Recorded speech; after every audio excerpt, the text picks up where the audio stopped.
Get in.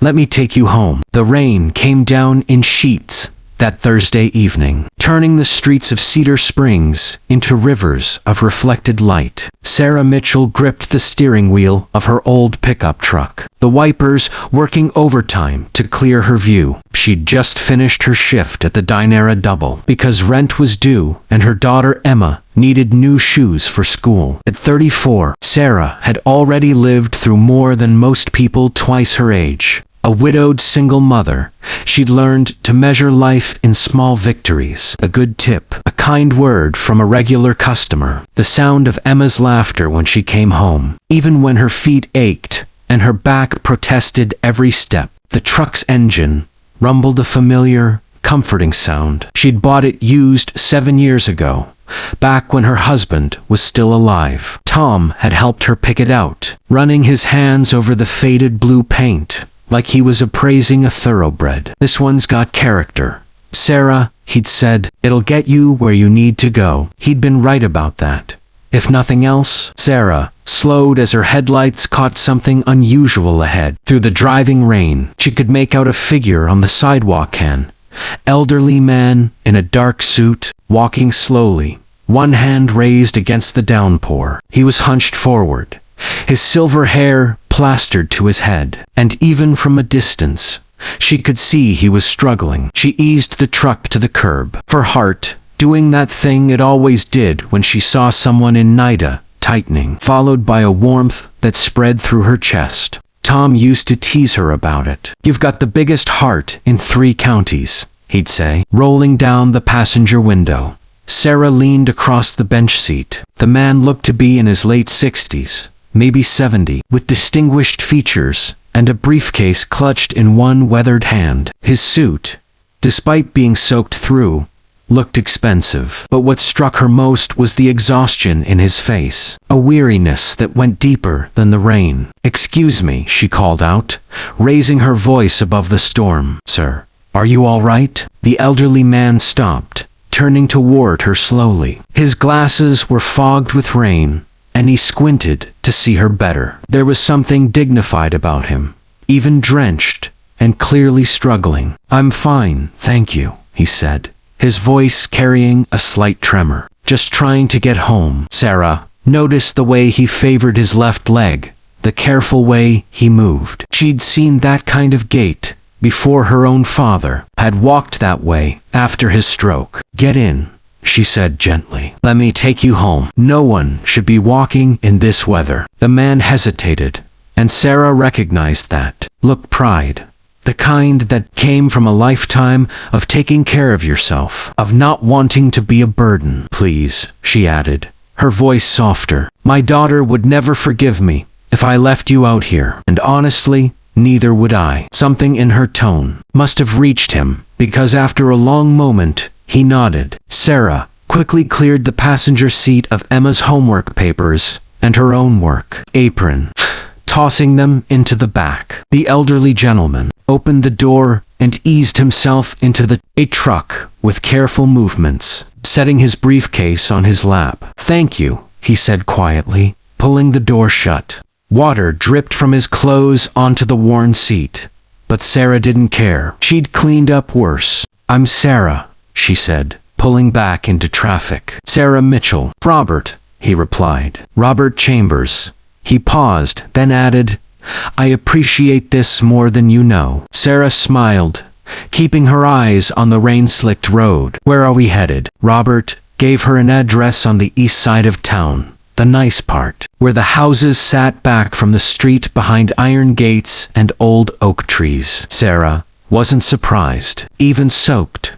There was something refined about him, the quality that spoke of boardrooms and country clubs. They drove in comfortable silence for a while. The only sounds, the drumming of rain on the roof, and the rhythmic swish of the wipers. Sarah had always been at ease with quiet. So many people felt the need to fill every moment with words. But she'd learned that silence could be its own kind of conversation. Car trouble? She asked, eventually more to be polite than anything. Robert let out a long breath, and she heard years of frustration in it. My car is in the shop again.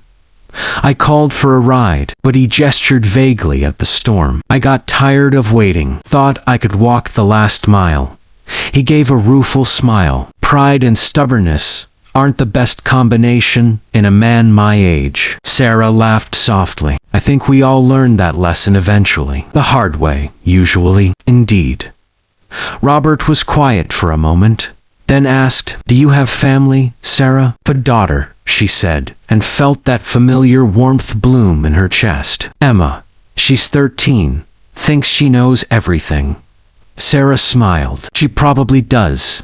Honestly, she's smarter than I ever was." "I doubt that," Robert said. There was something sad in his voice now. "I have a son, successful, driven. Took over my company 5 years ago. When I retired," he paused. "We don't talk much anymore. Both too busy, I suppose. Or maybe too stubborn." Sarah heard the loneliness beneath his words, recognized it, because she'd felt it herself. In the years after Tom died, that hollow ache of missing someone, even when they were still alive, and just a phone call away. "It's never too late," she said gently, "to reach out.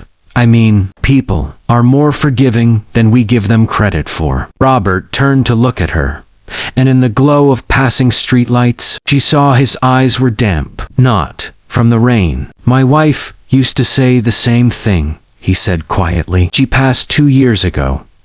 Catherine, she always knew how to keep us all connected. Without her, I'm afraid I've let things drift." Sarah's heart ached for him. She knew that feeling, too, being the one who held everything together, and then the weight of the world when that someone was gone. "I'm sorry," she said. "Losing someone like that, it changes everything." "Yes," Robert agreed. "Yes, it does." They pulled up to his address 15 minutes later. The house was exactly what Sarah had imagined. Beautiful colonial, with white columns and a wraparound porch, set back from the street. Warm light glowed in several windows, making the place look like something from a postcard. Robert reached for his wallet, but Sarah shook her head. "Please," he insisted. "Let me give you something for the trouble, for the gas.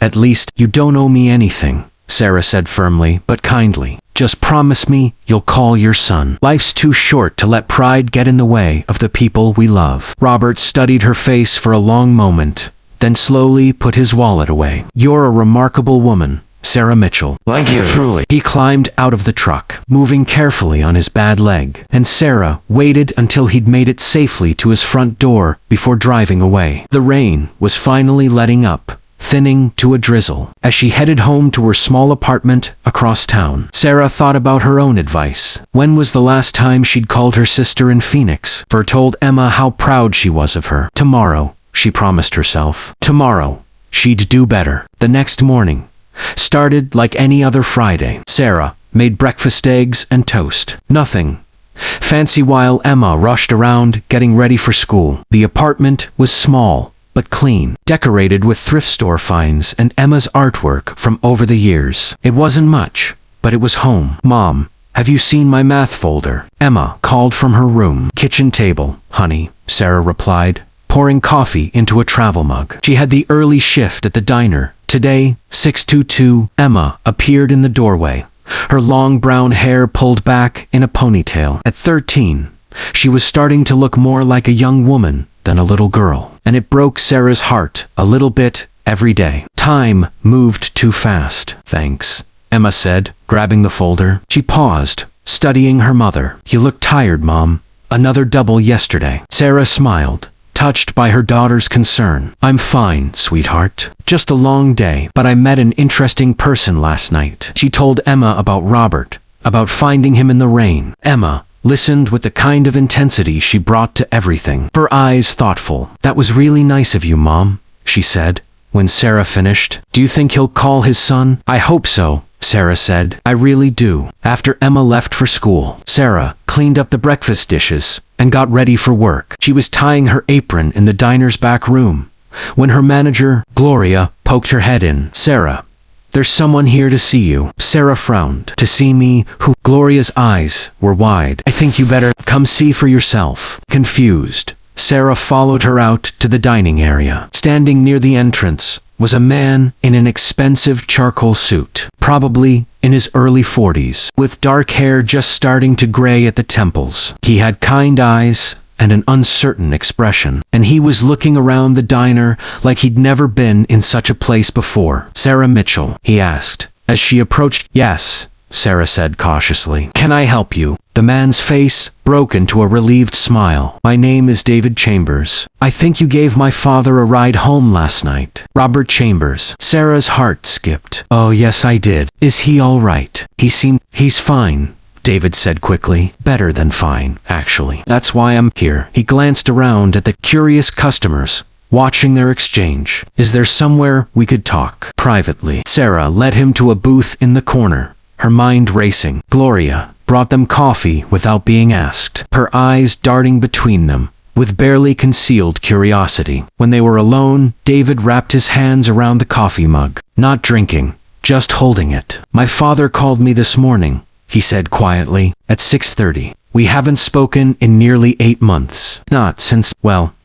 we had a fight about the company, about his health, about a lot of things." He looked up at Sarah, and she saw tears in his eyes. "He told me about you, about what you said to him, about not letting pride get in the way."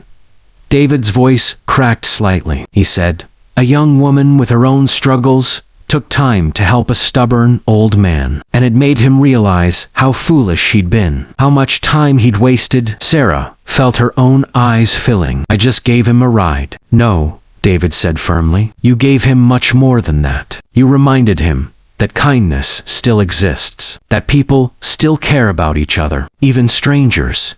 He reached into his jacket pocket and pulled out an envelope. "He wanted me to find you, too. Thank you properly." Sarah held up her hand. "I don't want money. I told him that last night." "It's not money," David said. "Well, not exactly." He slid the envelope across the table. "My father owns a real estate development company. We have properties all over the state. One of them is an apartment complex about 10 minutes from here. Nice place. Good schools in the area. Playground. Community center." Sarah's heart was pounding now. "There's a 2-bedroom unit that just became available," David continued. "My father would like to offer it to you, rent-free for the first year. After that, subsidized rent based on your income. It's the least we can do." Sarah stared at him, unable to speak. "A nicer apartment, in a better area. Emma could have her own room, a real room. Not the converted closet she had now. They'd be near better schools." "It was too much." "I can't," she whispered. "It's too much." "My father said you'd say that," David said with a small smile. "He told me to tell you that. You already gave him something priceless. You gave him back his son. We talked for 2 hours this morning. Really talked, for the first time in years. We're having dinner tonight, at the house." His voice broke again. "Because of you." He pushed the envelope closer. "Please, let us do this. Not as payment, but as gratitude, as one parent to another." My father said, "Any mother who raises a daughter while working doubles and still stops to help a stranger in the rain deserves a little help herself." Sarah's hands were shaking as she picked up the envelope. Inside was a key and a simple note in elegant handwriting. "Thank you for reminding an old man what really matters. With deepest gratitude, Robert Chambers." The tears came then, silent and unstoppable. David reached across the table and gently squeezed her hand. "He also wanted me to tell you something else," David said softly. He said, "Your husband, Tom, would be very proud of the woman you are and the daughter you're raising." Sarah looked up, startled. "How did he?" "You mentioned him last night. My father doesn't miss much, even when he's soaked to the bone."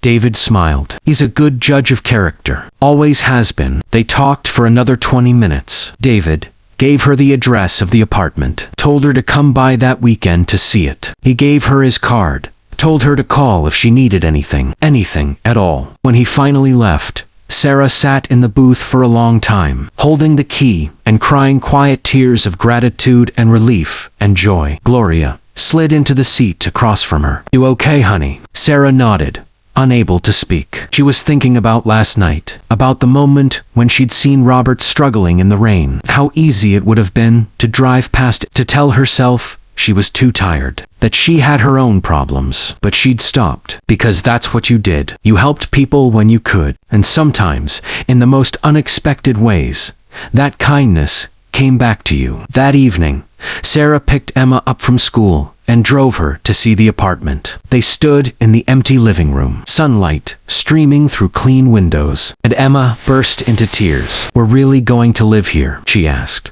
her voice small and hopeful. "We really are," Sarah said, pulling her daughter close. Emma hugged her tight. "You're the best mom in the world. You know that." Sarah kissed the top of her head, breathing in the familiar scent of her daughter's shampoo. "I just tried to do the right thing, sweetheart. That's all any of us can do." They explored every room, making plans. Emma could finally have all her books out, instead of stacked in boxes. Sarah could maybe even get a proper dining table. Small things, but they felt enormous. As they locked up and headed back to the truck, Sarah thought about Robert and David having dinner together tonight, about second chances and the invisible threads that connect us all, about how one small act of kindness could ripple outward in ways you'd never expect. She thought about Tom and how he'd always believed in helping people. How he'd loved that about her, even when it meant their own struggles sometimes came second. "I'm doing my best," she whispered to him, to the memory of him. "I hope you can see that." And somehow, she felt like he could. The rain had cleared completely now, leaving the evening sky washed clean and painted with streaks of pink and gold. Sarah started the truck, that familiar rumble filling the cab, and headed home to their current home for now. But soon, they'd have something better, something new. Fall, because she'd stopped on a rainy night and offered a ride to a stranger. All because kindness still mattered in this world. 2 weeks later, they moved into the new apartment. Robert came by with David to welcome them, bringing a housewarming gift, a beautiful framed photograph of an old oak tree, its branches spreading wide and strong. "For your new beginning," Robert said, his eyes twinkling. "May your roots grow deep and your branches reach high." Sarah hugged him, this elderly man who'd become an unexpected friend. "Thank you," she whispered, "for everything." "No, my dear," Robert said, patting her hand with his weathered one. "Thank you. You reminded me that the best things in life aren't found in boardrooms or bank accounts. They're found in the moments we choose to care for one another." Emma made them all tea, and they sat together in the afternoon light, talking and laughing. Robert told stories about building his company from nothing, about Catherine and how she'd kept him grounded. David talked about the changes he was making at work, how his father was teaching him to value people over profits. And Sarah listened, feeling grateful and blessed, and still a little bit in awe of how much life could change in such a short time. When Robert and David finally left, Emma settled onto the couch with her homework, and Sarah stood at the window, looking out at their new neighborhood. Children played in the courtyard below. Trees swayed in a gentle breeze. Somewhere in the distance, someone was playing music. It was a good life. A small life, maybe, but a good one. And it had all started with a simple choice, on a rainy night, to stop, to help, to care. Sarah smiled,